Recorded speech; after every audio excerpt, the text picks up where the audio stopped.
O júri popular, que aconteceu na data de ontem, iniciou às 10 horas da manhã.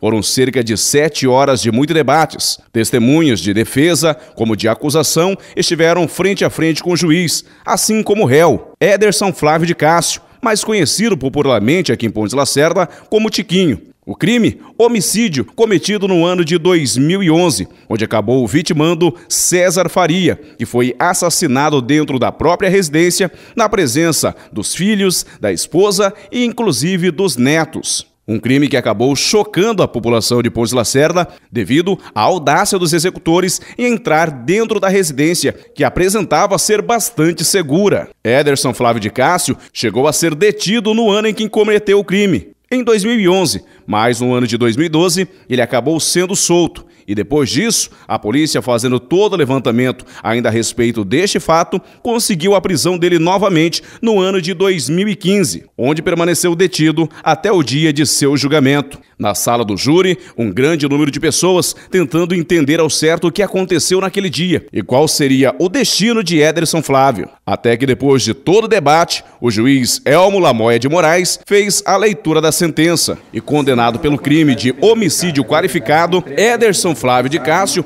foi condenado a 16 anos e 4 meses de prisão, com regime inicial fechado.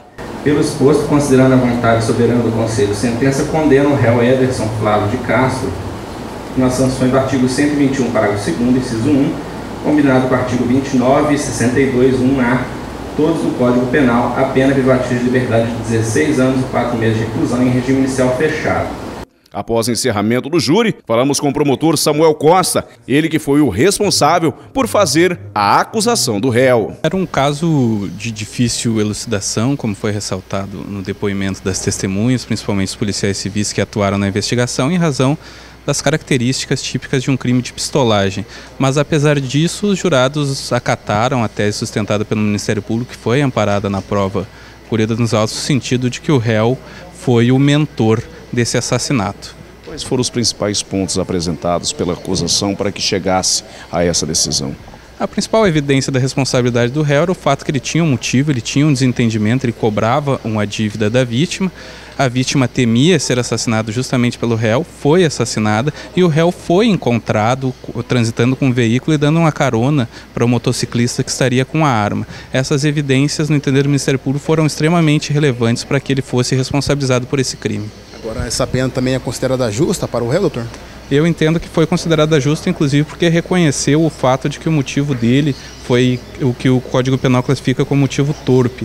Foi uma vingança decorrente dessa questão da dívida. Então eu entendo que a pena foi justa à gravidade do caso. Apesar do tempo que ocorreu o fato, a justiça foi feita.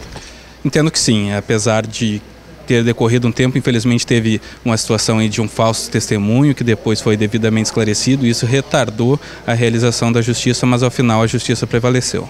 Elmo Lamoia de Moraes, juiz da comarca de Pontes Lacerda, também comenta a realização de mais este júri popular aqui no município. Depois dos debates, os jurados fizeram a votação e conforme a convicção deles e conforme as provas que foram esposadas. É um caso que teve muita reviravolta, muitos depoimentos das testemunhas, teve retratação e uma re-retratação, então é um caso que demandou muita serenidade dos jurados, porque as provas realmente eram provas bem difíceis de serem apreciadas e analisadas.